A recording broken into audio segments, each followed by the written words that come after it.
Dito mga idol, pababa na tayo sa bundok, papunta dun sa beach, Hilangagan Beach. Yan, ito talaga yung napaka-challenging dito sa beach namin. Itong aakyatin at bababain na bundok para makapunta lang dun sa beach namin. Pero sulit naman pag nakakapunta na dun kasi napakaganda, napakasulit at napakasariwa ng hangin. Yan, bali yan, dito na tayo sa Hilangagan Beach. Bali dito tayo dumadaan papunta dun sa bababa natin, dun ba sa may leading. Ayan, napakaganda ng panahon dito. Yan, may mga tao na nagbabalibol, pero konti lang yung tao na pumunta dito sa Hilangagan Beach. Gawa ng hindi pa kasi holidays, kaya konti lang yung tao na pumunta dito. So yun mga idol, bali hantabi lang tayo dun sa leading. Doon na tayo magsisimula mag-dive. Abang-abang lang, mag-ready pa rin tayo sa mga gamit natin. Yan, bali yan, dito na tayo mga idol sa leading. Yan, natapos na rin tayo mag-ready. Bali ito, yung malaking bahura, dito tayo dumadaan. Dito rin tayo bababa kasi ito yung napaka safe na at ahon na namin ni Idol John pag namamana kami dito. Yan, medyo malinaw na yung tubig pero di pa natin alam kung malinaw ba yung ilalim. Humina na kasi ng medyo konti yung ulan, kaya medyo malinaw na yung tubig. So yun, bali tabi lang tayo mga idol kung anong mahuli natin. Sana makadalin siya tayo at maging safe yung dive natin ngayon. Sana maklip yung blessing na para sa atin. Dito sa unang dive natin mga idol, pumasok tayo sa biyak na ito. May nakita kasi tayo na isang grupo ng mga unicorn fish at may nakita tayong isang malaking or big eye emperor, kaya sinubukan natin na magtago sa biyak na ito at nagbabakasakali tayo na magkaroon tayo ng saktong distansya para tirahin natin itong big eye emperor, kaso ayaw lumapit. Kaya dito, ito lang yung tinarget natin, itong surahan na gangis. Hinintay lang rin natin yung pagkakataon na makuha natin yung saktong distansya para matira rin natin itong surahan. Medyo kinakapos na rin tayo ng hangin, kaya sinubukan ko na lumapit pa at magkaroon tayo ng saktong distansya para matira natin ito. Thank you Lord at tinamaan. Unang huli natin, surahan na gangis. Thank you Lord. Pasensya na kayo mga idol kung walang sounds yung camera natin. Gawa ng natuluyan na. Nawala na talaga ng lubusan ng sounds ng camera. Wala tayong marinig sa ilalim ng dagat. Kaya pasensya na mga idol. Bali, yan, hintay lang tayo ng ilang araw o buwan bago siguro makabili tayo ng bagong camera natin. Sana may mga solid supporter tayo na magbigay ng camera. Tatanawin ko po yan mga idol, na napakalaking tulong para sa atin, lalo nagbo-vlog tayo. Malaking tulong para sa atin at sa pamilya ko mga idol. Yan, para makapag-vlog ulit tayo, maging maayos na yung pagbibideo natin sa ilalim kasi yung camera natin sira na. Sa dive natin ito mga idol, may nakita tayong lapu-lapu or bantulon or luba tawag sa iba, pero dito sa amin tawag namin sa lapu-lapu na nakita natin bantulon na tug. Kaya dito susubukan natin na silipin ang butas na pinasukan ng lapu-lapu na ito. May dala naman tayo na flashlight, kaya sinubukan natin. Dito nang pailawan natin yung butas na pinasukan ng luba, labas lang pala ito, kaya dal-dal na natira. Thank you Lord at tinamaan natin. Unang luba natin sa buong buhay na pamamana natin. Thank you Lord. Naka-unlock na naman tayo ng isda, luba or bantulon na lapu-lapu. Napakalaking biyaya para sa atin mga idol. Thank you Lord. Buti lang talaga at may flashlight tayo na dala mga idol. Kung hindi natin ito nahuhuli. Thank you Lord. Napakalaking blessing na. Mga 2 kilohin na ito mga idol. Magaan kasi itong mga klase ng lapu-lapu. Pero salamat pa rin sa Panginoon.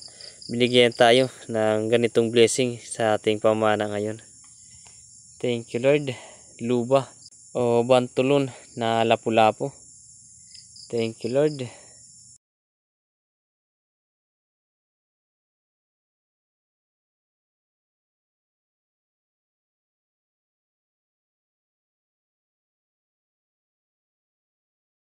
Sa dive natin ito mga idol, may nakita tayong mga unicorn fish or mga surahan na bayarungon. Kaya susubukan natin na mag-ambush. Nagbabaka sakali tayo dito na makatira at makahuli ng isa para makadagdag tayo sa huli nating isda.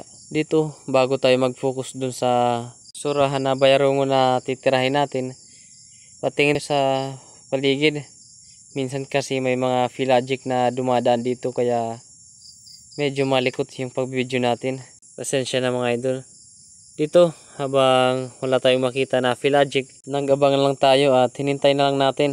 Lumapit sa atin itong mga surahan na bayarungon. Dito nang lumapit na sa atin at makuha na natin yung saktong distansya, tinira na natin ito. Ayos na rin ito na pangdagdag sa pang-ulam natin. Thank you Lord. Tinamaan natin. Masarap na to na pang ihaw. Surahan na bayarungon.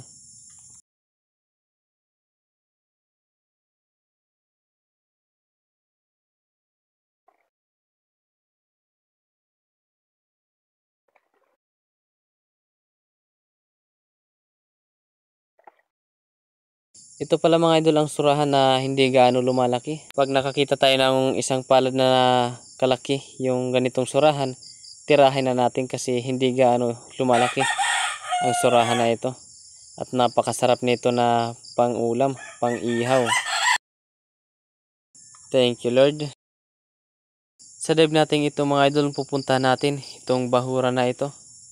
Ito yung bahura na namin makitaan ni Idol John TV Vlog ng 2 sweet lips. Kaya dito susubukan natin na silipin itong bahura na ito. At nagbabaka sakali tayo na matira natin yung sweet lips. Dito habang papalapit tayo sa dahan-dahan lang tayo na lumalangoy para hindi natin ang sweet lips kung sakali na nandito man ito sa bahura na ito. Dito habang papalapit tayo ay eto. Lumabas yung sweet lips, nabiglaan tayo, agad natin nakalabit yung ating trigger kaya hindi natin tinamaan. Sayang. Sobrang excited ng daliri natin, hindi tuloy natin tinamaan yung sweet lips. Biglaan na kumalabit. Sayang. Bali, ito na yung huling dive natin mga idol sa pamana natin sa araw na ito. Kasi yung ating rubber, kaya ahaw na tayo at hapon na rin. Ayos na rin at malaking blessing na yung na-claim natin sa araw na ito. Bali, abang-abang lang tayo dun sa akyata namin. Bali dito, yan, umahon na tayo. Ayos na rin yung blessing na na-claim natin. Sayang yung sweet lips na nakita. Biglaan na kumalabit yung ating daliri. Hindi natin control. Sobrang excited yung daliri natin sa pagpana. Nakalabit natin agad yung ating trigger kaya hindi natin tinamaan yung sweet. Sayang yun. Malaki na. Mahigit 2 kilohin na yung sweet lips na hindi natin nahuli. Bali, ito lahat yung mahuli natin mga idol. 2 surahan, 2 trigger fish, at 1 luba or bantulon na lapu-lapu. Ayos na at malaking blessing na. So yun, bali antabay lang tayo mga idol sa bahay para kiluhin natin kung nakailang kilo tayo. Mga idol, bali dito na tayo sa bahay. Ito na yung nahuli natin.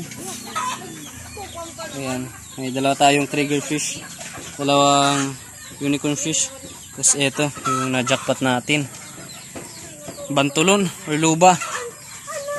Kasi bali kiluhin natin ito. Ito lang yung pangbenta natin. Ayan, mahigit 2 kilo. Kulang na lang ng isang guhit para mag-2 kalahati. Ito naman yung mga pang-ulam natin. 2 triggerfish at 2 unicorn fish. 1 kilo at kalahati.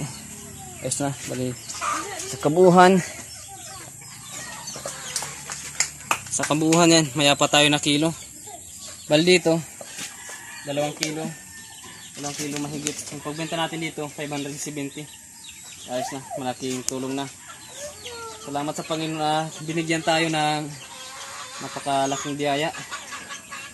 First time natin makahuli ng luba o bantulon. Thank you, Lord. Thank you for watching. If you like this video, don't forget to like that, share, and subscribe. Alright,